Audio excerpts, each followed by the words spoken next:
I want to make a world that would be the movie set of a fantasy story. But if I'm to manually gather all the resources to build all the mega builds that I want to build, it would take a while for me to complete anything. So right now, I need to make auto farms, and a lot of them, in order to supply my building projects. And I know just the place to put it. In this video, you would see the fruit of 100 plus hours of work and the creation of this fully functioning town. First farm that I have in mind is a slime farm.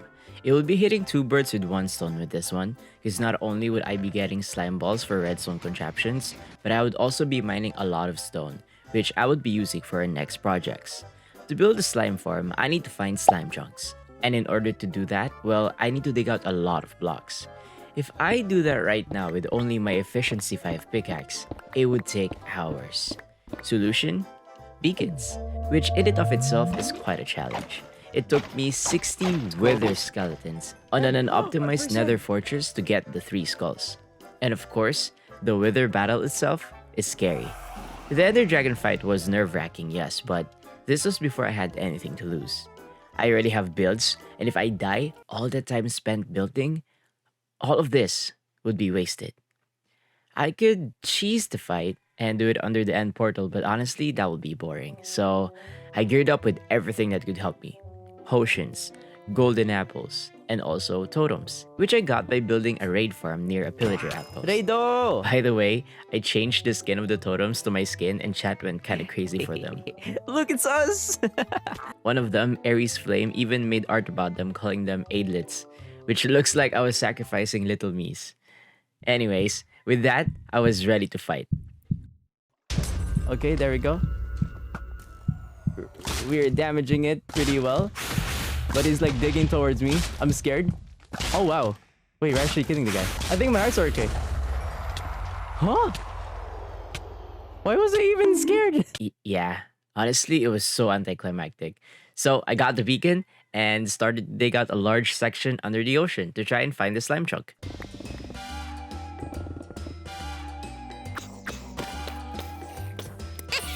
But after 2 hours of digging, nothing.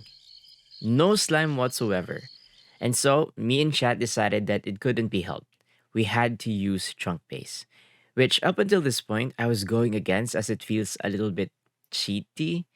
But alas, sometimes you gotta work smarter than harder. So we found the slime chunk and constructed the slime farm that chat found from YouTube.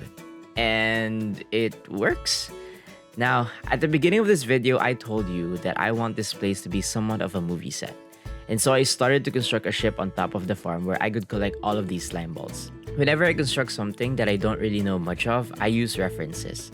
And for this, I used this Newport medieval ship from the 15th century. I grew a bunch of large spruce trees for the wood and used the string from the mob farm I built last episode for the sail. I transported all the items from the farm to the ship using a water elevator, and now the ocean doesn't feel as empty anymore. Plus, we have a place to get all of our slime balls. Now that I have a ton of stone and a functioning slime farm, time to put both into use. Time to make a super smelter.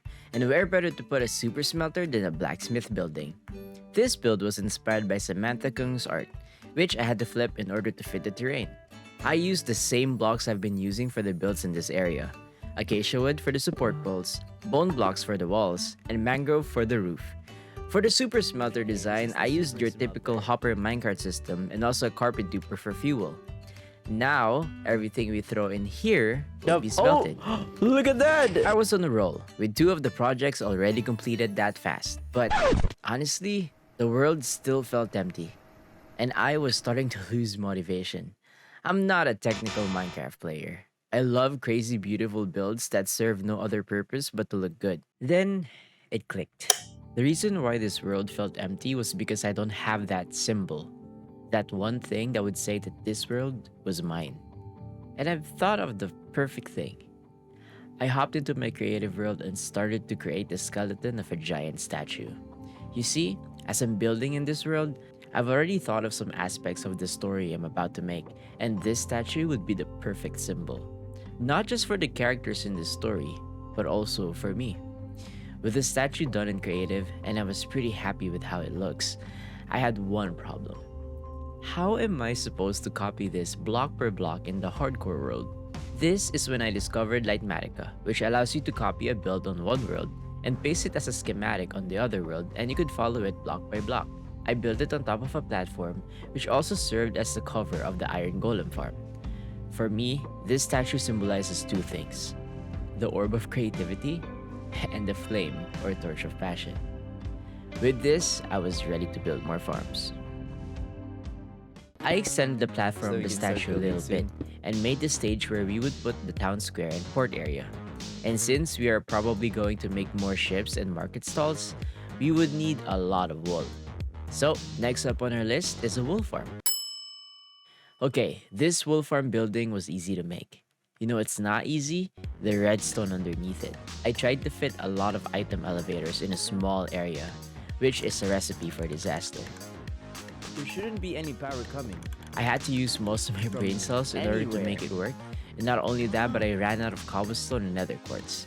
But alas, after hours of back and forth, redstoning, getting cobble and quartz, and breeding sheep to put into their cells, I was done. Now, I have every color of wool at my disposal. I also learned a valuable lesson. Whenever I'm building something, whether redstone or not, I should make sure that I had the materials before making it, or else it will take longer than it needs to be. So I was running out of cobblestone since I don't mine that much anymore, and I use my silk touch pickaxe. And that's a problem. I need cobble not only for redstone, but also for terraforming and for gradients. The only logical thing to do was to make a quarry site complete with a house, cranes, and a working elevator, and then plop an automatic cobblestone generator inside. Being not redstone savvy, I looked up a tutorial and followed it step by step, which was going smoothly until it didn't work. I rebuilt it again and still nothing. I felt dumb and frustrated, and Chad tried to help, but he couldn't figure it out. So I took a break, and when I came back, I looked through the comments of the video. You'll never guess what the problem was. I followed it block per block, but the one thing that was making it not work was a button. Apparently, wooden buttons stay active longer than a stone button, which throws off the timing of the redstone clock activating the TNT duplicator. When I figured that out, I was furious. Not at anyone else, but me. But I also felt relieved that the cobblestone generator was working, and to celebrate, I designed the whole hole to look like an actual quarry. I'm still planning to expand this later on to go deeper into the mining level of diamonds and other ores, but that will be for a future video. We are 4 contraptions in, but if I continue at this pace, it would take too long before we start seeing the town. So I decided to build multiple shop tents for small crop farms like wheat, melons, pumpkins, honey, and sugarcane. One of those farms, the wheat farm, needed a villager in order to function, so I needed to make a villager breeder too. Originally, I wanted to build a tavern for it, and I looked for how taverns look in medieval times and tried to build one, but it ended up looking like a normal house. Instead of scrapping it and rebuilding, I passed it off as an inn instead, and still made it into the villager breeder. But I still wanted to build a tavern in order to make this place look more alive. I leaned over to one of the games that I played a lot before, Genshin Impact, because I remembered that it had a tavern that looked cool, so I asked friends to take screenshots of the tavern, and I tried to rebuild it to scale in Minecraft. And I must say, it was quite a challenge. I had to rebuild certain parts of it multiple times in order to get it to be just right. But in the end, it turned out pretty well. It was quite accurate for the actual tavern in the game. But just like the game, the 3rd floor would be locked for now. After all that, I built some more small farms here and there. And to list everything that we've done so far, we have a mob farm and iron farm from earlier episodes, a slime farm, an auto smelter, all colors wool farm, a cobblestone farm, wheat, pumpkin, melon, sugarcane, honey. I even built a small bamboo and cactus farm on another ship. This time, it's a Japanese trade ship. And just like an artwork, it's time to do the Minecraft equivalent of rendering. And here is the finished town. The sun is rising. It's the perfect time to give you a tour of the town right behind me. This is actually a couple of days in the future already. As you can see, we have full-on netherite gear. This is the town. As you can see here, we're on top of a Japanese trade ship. I didn't put this in the main video because it's literally just another ship. but it's patterned with a Japanese trade ship, so it looks a little bit different from our slime ship over there. We do have the bamboo farm and the cactus farm right over here. It's really small. We are gonna make a bigger farm for these in the future, but for now, at least we have a couple of bamboo and cactus if we ever need them. Okay, let's go in the middle of the town. I did add a little bit more detail around this place. We have like carts and like some stuff laying around on the road just to populate the area. I also built some ships and some more shop tents right over there. I would be making more farms underneath all of this, but honestly, this video is already taking too long to make. I will be expanding this village even more to make into an actual city. As you can see, we have like a big place over here and also another big chunk of land over here that I want to build on. But that will be again for a future project. And this is the main town center, town square. As you can see, we have all of the market stalls here. We have here the villager breeder. There they are. We have a lot of villagers already. As you can see, we have a stockpile of villagers. And here we have some other farms. I did build a stable just so that we can have a stable here. It doesn't have horses yet, but we will be populating it in the future. We also have here some of the smaller farms that I built that I didn't show anymore because they're simple farms. We have here a wheat farm. We also have a melon and pumpkin farm. We also have here some honeycomb and also our sugarcane farm that hasn't been running because I haven't been here for a while. I'm actually building on another place. We have here the statue. Wait, I showed you the butt. Here, we have here the statue. It's standing mighty and tall, and also it's been overgrown by moss and vines. Yes. We have here our tavern. This tavern doesn't have anything inside, but I think I'm gonna be putting a brewing station on top, on the 3rd floor maybe, the secret 3rd floor. But we don't have some nether farms just yet because again, that's gonna be on the next video. We have here some structures that don't really serve much purpose. This is gonna be like a library of some sorts, because if you guys didn't know, on day 1000 I'm gonna be uploading a world download of this world, and you guys can actually explore here. And on our streams we have this thing wherein every time someone donates or subs or sends bits, they get to write on a book, and we're gonna put the book right over there. And we also have here the sheep farm or the wool farm with every single piece of color. I think some of these are full already. So yeah, it's working really well. We have all the color of wool that we'll ever need right over here. And what else did I miss? Oh yeah, if we go back here, we have here our cobblestone farm. As you can see, it's all decorated. I will make this a little bit deeper to make it my main mining area. And we have here our cobblestone generator that has been working really well.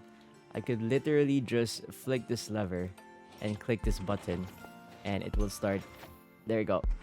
It will start getting cobblestone for us. And yeah, I don't have any more cobblestone problems, which is really cool. It's also really efficient, as you can see. We're getting a lot of cobblestone. I think one of the first things we built in this area, well, aside from our starter base right over there, is our blacksmith right here. And I really think this is really cool because whatever we put here, it will just automatically smelt it and throw it up here and go into this barrel. So I added like a hopper and barrel here so that I don't have to like stand and get the blocks or like anything that I smelt there. So it automatically collects it. And we have here the furnace. There we go. And yeah, that's it. That's the small town with all of our farms. And yeah, you guys already saw this. If you haven't yet, this is our starter base that I built. You can check the last video if you want to see how I built this one. Yeah, there we go.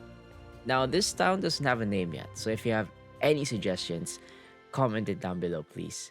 And just so you know a little bit of the lore of this place, let me tell you a little bit of its history. Lore time. A crew of men landed on these shores 1,000 years ago that sought treasure. No one knew if they ever found any, But being adventurers, it was curious to see them settle in this remote continent. One of them, their leader, became known through the lands as the Great Builder. He, together with his men, built this place, and most of the structures that were built way back then still stand to this day. I learned a lot of lessons building all this, and it definitely is a testament to the future projects that's about to come. Speaking of which, it's gonna be big.